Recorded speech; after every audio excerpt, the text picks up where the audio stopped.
আমি প্রয়োজনে আমার একটা নীতি আছে, এখন আমি প্রয়োজনে মুরগি পালবো না, তারপরও আমি পাইপের মাধ্যমে পানি দেব না, আমি নিপল ছাড়া মুরগি পালবো না। সেক্ষেত্রে প্রতি বছর এটার পিছনে খরচ পড়তেছে মাত্র 23,000 টাকা। আপনি যদি এ সেট করতেই হয়, আপনি আগে আমার কথা হচ্ছে 1 সপ্তাহ হলে অন্য একটা লেয়ার ফার্মে যে কাজ করেন। আমি করছি ভাইয়া, আমি নিজে করছি। হ্যাঁ অবশ্যই, আমি লিটার নিজে কাঁচাইছি, আমি নিজে খাদ্য দিছি, নিজে ডিম উঠাইছি, আমি নিজে ভ্যাকসিন করা এগুলা দেখছি। আমার জানার পরে দেখার পরে যে তখন যখন আমার বুঝ হইলো যে না আমি এটা পারবো, আমার কাছে মনে হয়েছে যে না আমি পারবো, তখনই আমি এই সেক্টরে আসি।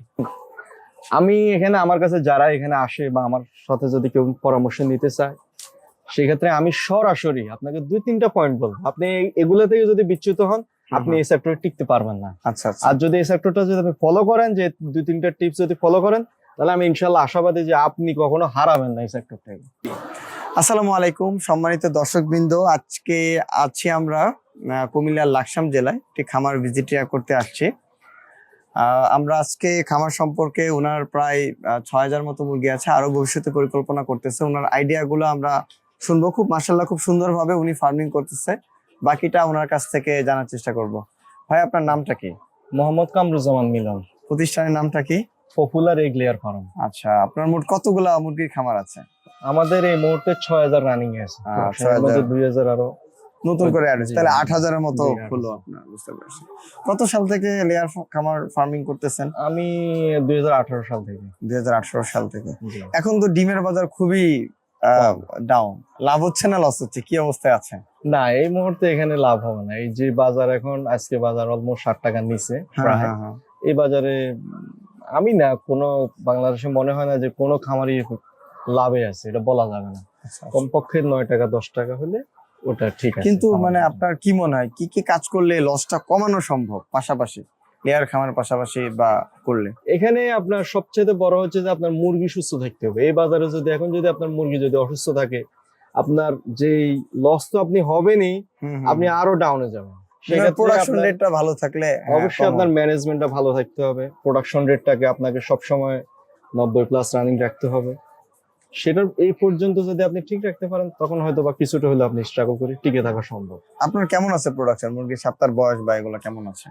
আমাদের আলহামদুলিল্লাহ এখন গড়ে 93 থেকে 94% আছে। কত সপ্তাহ মুরগি? 45 সপ্তাহ। আলহামদুলিল্লাহ, তাহলে তো অনেক ভালো প্রোডাকশন। কোন কোম্পানির বাচ্চা এগুলো? এগুলা ডিজি কোম্পানির বাচ্চা। বুঝতে পেরেছি। আপনি খাঁচা কোনটা ব্যবহার করতেছেন, কি ধরনের খাঁচা আর কি? আমি এই খাঁচাগুলো ব্যবহার করতেছি এই টাইপের খাঁচা, 66 ইঞ্চির খাঁচাটা আর কি যেটা আছে। ফলাফল কেমন 66 ইঞ্চি খাঁচা? আমার হিসেবে আপনার অন্যান্য যে খাঁচাগুলো আছে, বাংলা খাঁচা যেগুলো 18 ইঞ্চি আছে বা অনেকে 20 ইঞ্চি খাঁচাগুলো ব্যবহার করে, তার চেয়ে আমার কাছে এই খাঁচাটা সবচেয়ে বেস্ট মনে হয়। এই খাঁচাটার মধ্যে মুরগিটা কমফোর্ট থাকে সবচেয়ে। আমি যদি একটা ঘরে যদি মুরগি 3,000 উঠাই, আমি মনে করি 300 মুরগি কম হইলেও আমি এই খাঁচাটাই ব্যবহার করা উচিত। আপনি 20 ইঞ্চি খাঁচা দিবেন, ঠিক আছে, সেক্ষেত্রে যদি আপনার হয়তো 200 মুরগি বাড়বে, কিন্তু আপনার রেজাল্টটা কখনো ভালো আসবে না। আপনাকে অবশ্যই মুরগি যতটুকু স্পেস দরকার, আমাদের হিসাবে এগুলো একটা মুরগি 80 বর্গ ইঞ্চি করে জায়গা প্রয়োজন পড়ে। সেক্ষেত্রে আপনি যদি 20 ইঞ্চি দেন, সেটা সে 70 বর্গ ইঞ্চির নিচে নামে যায়। জি। সেক্ষেত্রে এখানে 77 বর্গ ইঞ্চি পাচ্ছে বর্তমানে। অবশ্যই 77 বর্গ ইঞ্চি দিতেই হবে, এই জায়গাটা দিতেই হবে। 75 থেকে 80 বর্গ ইঞ্চি যদি আপনি না দেন, আপনার এই মুরগি কখনোই সে তার পারফরমেন্স দেখাতে পারবে না। আপনি যতই খাদ্য দেন, যতই ওষুধ দেন, যতই কিছু করেন, ম্যানেজমেন্ট যতই কিছু করেন, জায়গা যদি প্রপার না দেন, তাহলে কখনোই আপনার রেজাল্ট ভালো আসবে না। এটা তো অবশ্যই। আর আমি আপনাকে বলতে চাই এটা, যে কোনো খামারি আমি বলবো সব সময় আপনি মুরগি কিছু কম পালেন, বাট আপনি মুরগিকে 75 থেকে 80 বর্গ ইঞ্চি জায়গাটা, যেমন এই খাঁচাটা 22 ইঞ্চি সম্ভবত প্রতিফল। জি 22-14 আছে। জি, আপনি এই খাঁচাটা ব্যবহার করেন, রেজাল্ট একটু হলে ভালো হবে না, ম্যাক্সিমাম আপনার ওষুধের খরচটা অনেক কমে যাবে। ফার্মিং এর সাথে কত বছর ধরে জড়িত আছেন? আমি আজকে 8 বছর। 8 বছর। আগে কি ধরনের খাঁচা ইউজ করতেন? এই খাঁচা আগে আমি বাংলা খাঁচা ব্যবহার করতাম। চায়না মডেলের খাঁচা কতদিন যাবত? চায়না মডেলের খাঁচা আজকে 1 থেকে 1.5 বছর। 1.5 বছর। দুইটার মধ্যে আসলে পার্থক্য কি? আপনি যেহেতু অনেক বছর ওইটা ব্যবহার করছেন, এটাও তো 1.5 বছর, কম সময় তো না। কি পার্থক্য পাচ্ছেন আসলে ওইটার সাথে এটার খাঁচায়? এখানে মেইনলি 2-3টা পার্থক্য আমি দেখতে পাইতেছি। আচ্ছা। সেটা হচ্ছে 2-3টা পার্থক্যের মধ্যে 1 নম্বর হচ্ছে বাংলা যে খাঁচাগুলো আমরা ব্যবহার করতাম, এই খাঁচাগুলা ঘরের মধ্যে অনেক বেশি খাঁচার জায়গাটা দখল করে নেয়, সেক্ষেত্রে মুরগি অনেকটা কম ধরতো, বা 3টা করে মুরগি দিতে পারতাম আমরা। আর এই যে খাঁচাটা আছে এখানে 22 ইঞ্চি থাকার কারণে আমরা 4টা করে মুরগি দিতে পাইতেছি, জায়গাটা প্রপার পাইতেছে। এগুলাতে যদিও টানা থাকে না, টানা বাংলা খাঁচা থাকলেও খুবই দ্রুত নষ্ট হয়ে যায়।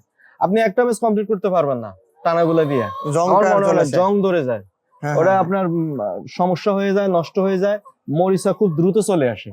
এই খাঁচাগুলা গ্যালভানাইজ থাকার কারণে আপনি দেখবেন আমার এখানে অলমোস্ট 1 বছর প্লাস হবে এই খাঁচাটা। গ্যালভানাইজটা করলে আপনার খাঁচাটা যেরকম মজবুতিটা বাড়ে, বাংলা খাঁচাটা কখনোই সম্ভব না আমার হিসেবে। আর এই খাঁচাটার মধ্যে সবচেয়ে বড় সুবিধা আমি যেটা দেখতে পাইতেছি, মুরগিটা ফাঁস লাগে না। আমার বাংলা খাঁচা মুরগি যেটা ছিল তখন প্রতি সপ্তাহে 1টা বা 2টা মুরগি আমার ফাঁস লাগবে। বুঝতে পারছি। আপনার এই খাঁচাটার মধ্যে আমার আলহামদুলিল্লাহ আল্লাহর কাছে শুকরিয়া, এই যে সেটটা আপনি তাহলে দেখতে তো পাচ্ছেন, এখানে 1টা 2টা ফাঁস মানে এক ব্যাচে তো অনেকগুলা মুরগি মারা যেত, অনেক টাকা লস। অনেক। আমার যে বার্তাটা সেটা হইতেছে যে আমি প্রয়োজনে, আমার একটা নীতি আছে এখন, আমি প্রয়োজনে মুরগি পালবো না, তারপরও আমি পাইপের মাধ্যমে পানি দেব না, আমি নিপল ছাড়া মুরগি পালবো না। এটা হচ্ছে আমার 1 নম্বর নীতি। বাংলা খাঁচা যখন আপনি পাইপে পানিটা দিবেন, ভাই আল্লাহ মাফ করুক আমি এটা বলতে চাই না, কোন একটা মুরগি যদি বড় ধরনের রোগে আক্রান্ত হয়, সেক্ষেত্রে বার্ড ফ্লু আছে, করাইজা আছে, আর অন্যান্য অনেক রোগী আছে আমাদের। এই মুরগিগুলোতে যদি আপনার একটা মুরগিও যদি আক্রান্ত হয় কোনোভাবে, আপনি ওই শেডটা রক্ষা করাটা আপনার জন্য অনেক কষ্ট হয়ে যাবে। তা তো অবশ্যই পানির মাধ্যমে ছড়াবে। এখন আপনার এই খবর মুরগিটা আপনার সমস্যা হয়েছে, ওকে নো প্রবলেম, কিন্তু আপনার ওই মুরগিটার অসুস্থ হবে না, না দিতে পারবেন না, রোগটা ছড়াবে না, আপনার এখানেই রোগটা সমাপ্ত হয়ে যাবে। আর আপনি যদি আইডেন্টিফাই করতে পারেন যে আমার এই মুরগিটার সমস্যা, আলাদাভাবে ট্রিটমেন্ট করতে পারবেন, সমস্যা নেই। কিন্তু বাংলা খাঁচাতে এটা পসিবল না, সম্ভব না। আমি এজন্য সবাইকে বলবো, আমার যতজন শুভাকাঙ্ক্ষী আছে বা যতজন আমার সাথে পরিচিত যারাই আমাকে দেখতেছে, আমি প্রত্যেকটা লোকের এই সাজেশনটা দিয়ে থাকি যে আপনি প্রয়োজনে মুরগি পালবেন না, তারপরে নিপল ছাড়া মুরগি পাইলেন না।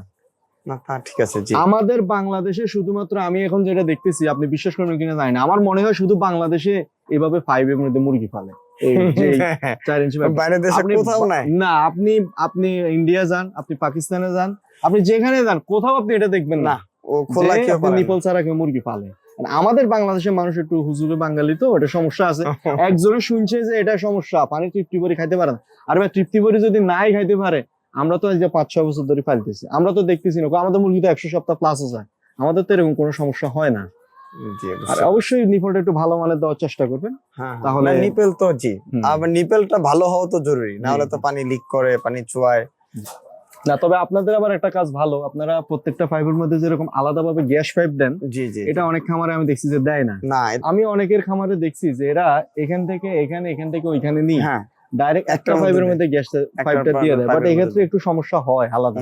সেটা হচ্ছে যে পানিটা একটু গরম হওয়ার সম্ভাবনা থাকে, গ্যাসটা হয়ে গেলে পানিটা একটু লোডে আসার সম্ভাবনা। পাইপ আর গোল পাইপের মধ্যে পার্থক্য কি আপনারা তো ব্যবহার করেন, মানে কি মনে হয়েছে এটা কোনো ভালো বা কিছু মনে হয়? অবশ্যই ভালো, এটার মধ্যে খাদ্য কোনো অপচয় হয় না। আমি আপনাকে এতটুকু বলতে পারি, যেখানে 10 গ্রাম ফিডও আপনার নষ্ট হয় না, অনেক টাকা এখানেই সেভ হয়, অনেক টাকা সেভ হয়। আপনি একটা হিসাব করেন, আপনার যদি প্রতিটা মুরগির সামনে যদি 2 গ্রাম করে মুরগিও যদি কম হয়, আপনি এখানে হিসাব করেন 2500 মুরগি আছে, 2500 মুরগি, তাহলে কি পরিমাণ খাদ্য আপনার নষ্ট দিনে, মাসে, বছরে অনেক টাকার মতো। আপনি তো দিচ্ছেন 110 গ্রাম হিসাব করে, সে যদি 5 গ্রাম যদি ওয়েস্ট করে ফেলে, নষ্ট করে ফেলে, সে তো শরীরে কম যাবে, ডিম কমে যাবে। আচ্ছা, ধরেন খাঁচার আমাদের সাথে তো আপনাদের ব্যবসায়িক 1.5 বছরের মতো, মানে ব্যবসায়িক সম্পর্কটা কেমন ফিল করেন রহিম ব্যবসার সাথে কাজ করার ক্ষেত্রে, বা নতুন কেউ যদি কাজ করতে যায়, আপনাদের বক্তব্য কি থাকবে?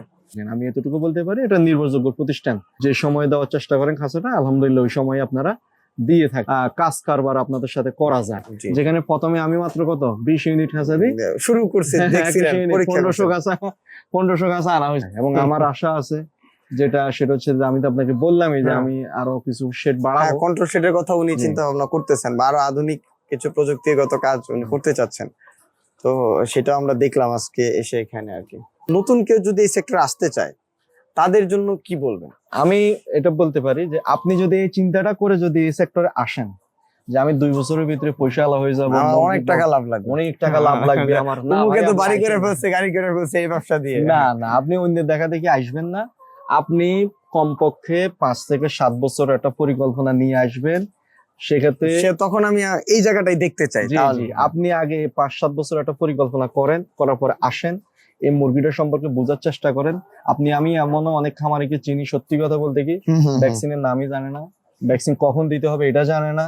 এই মুরগিটার ভিত্তি হলো ভ্যাকসিন। আপনার একটা বিল্ডিং এর মেইন খুঁটি যেমন হচ্ছে পিলার ছাড়া যেমন বিল্ডিং কল্পনা করতে পারবেন না, এই মুরগিটা পালতে হলে ভাই আপনাকে ভ্যাকসিনটা অবশ্যই আপনাকে টাইম মতো করাতে হবে। এটা হচ্ছে আপনার সবচেয়ে বড় পয়েন্ট। আর 2 নম্বর হচ্ছে রাতারাতি এই ব্যবসাতে লাভবান হওয়ার চিন্তা করবেন না। আপনাকে যেমন আপনি প্রথম বেসে আসছেন, আপনার খাঁচা আছে, ঘর আছে, স্টাফ আছে, আপনি দেখবেন তো আপনি প্রথম 5-6 মাস আপনি এটাই চিন্তা করবেন যে আমি এত টাকা ঋণ হয়ে গেলাম কেন। ঠিক আছে, আপনার এটা এককালীন তো খরচ, এই খাঁচাটা তো 10 বছর 15 বছর যাবে না। এটা অনেকে এটা চিন্তা করে যে যেমন এই খাঁচাটা 10 বছর ধর, আমরা একটা প্রাথমিকভাবে চিন্তা ভাবনা করি যে এটা 10 বছর একটা ইনভেস্টমেন্ট আমরা করলাম। এখন আপনি খাঁচাটা নিছেন কত, 2,30,000, 32 বা 35 এরকম মধ্যে নিছেন। এখন আপনি তো এটা প্রথম বেসের সাথে হিসাবটা করতে পারবেন না। আপনার এই ঘরটা যাবে 20 বছর, আপনি তো প্রথম বেসের সাথে হিসাব করতে পারবেন না। 20 বছরে যদি আপনার এই খাঁচাটা যদি 10 বছর যায়, সেক্ষেত্রে প্রতি বছর এটার পিছনে খরচ করতেছে মাত্র 23,000 টাকা। এটা তো আসলে কিছুই না এক বেসে। না, এটা এক বেসে কিছুই না। আপনাকে তো এটা হিসাব করতে হবে যে আমার এক বেসে যখন আমার মুরগিটা যখন আমি দীর্ঘদিন পালবো, তখন আপনি এই লাইনে ইয়ে করতে হবে। আপনি অমুকে ফার্ম করে বড়লোক হয়ে গেছে, কোটিপতি হয়ে গেছে, না ভাই এই ধরনের ফাঁদে না। আপনি দেখবেন এই দিন গেলে কিছু প্রবাসী লোক আছে, হ্যাঁ তাদের জন্যই মূলত এটা করা, যে তারা ভিডিওগুলো দেখে তো আমাদের কাছে প্রচুর ফোন আসে। আমি তো এই জন্যই বলতেছি, যারা বিশেষ করে যারা প্রবাসী আছেন, আপনি যদি এসে করতেই হয়, আপনি আগে আমার কথা হচ্ছে 1 সপ্তাহ হলে অন্য একটা লেয়ার ফার্মে যে কাজ করেন। আমি করছি ভাইয়া, আমি নিজে অবশ্যই আমি জানা 8,000 মুরগির আছে, আপনি নাহলে তো আপনি আসতে পারতেন না। আপনি বিশ্বাস করবেন না, আমি যখন এই লেয়ার সেক্টরে যখন আমি চিন্তা ভাবনা করছি, আমি তখনও ব্রয়লার সোনালী পালতাম, তখনও আমি একদম মহাজনে ছিলাম। বাট আমি লেয়ারের রিয়েলিস্টিক জ্ঞানটা নেওয়ার জন্য আমি 3 মাস একটা লেয়ার ফার্মে কাজ করছি। আমি লিটার নিজে কাঁচাইছি, আমি নিজে খাদ্য দিছি, নিজে ডিম উঠাইছি, আমি নিজে ভ্যাকসিন করা এগুলো দেখছি। আমার জানার পরে দেখার পরে যায়, যখন আমার বুঝ হইলো যে না আমি এটা পারবো, আমার কাছে মনে হয়েছে যে না আমি পারবো, তখনই আমি এই সেক্টরে আসি। বুঝতে পারছি। সবচেয়ে বড় কথা হচ্ছে ভাই, এখানে অধৈর্য হয়ে আসা যাবে না, আর এখানে রিয়েলিস্টিক জ্ঞান ছাড়াও আপনি আসতে পারবেন না। এখানে দীর্ঘমেয়াদী একটা পরিকল্পনা নিয়ে আসেন, 5 বছর 7 বছর 10 বছর, ইনশাল্লাহ 5 বছর পরে আপনি একটা ভালো অবস্থানে যাইতে পারবেন। কিন্তু আপনি যদি আশা করেন যে আমি 1 বেস পরে আমার ভালো অবস্থান হয়ে যাবে, তাহলে আপনি এটা কখনোই সম্ভব না, আপনি আইসেন না, সবচেয়ে ভালো হবে। বুঝতে পারছি। ঠিক আছে মিলন ভাই, ধন্যবাদ, আমাদেরকে অনেক সময় দিয়েছেন। আসসালামু আলাইকুম।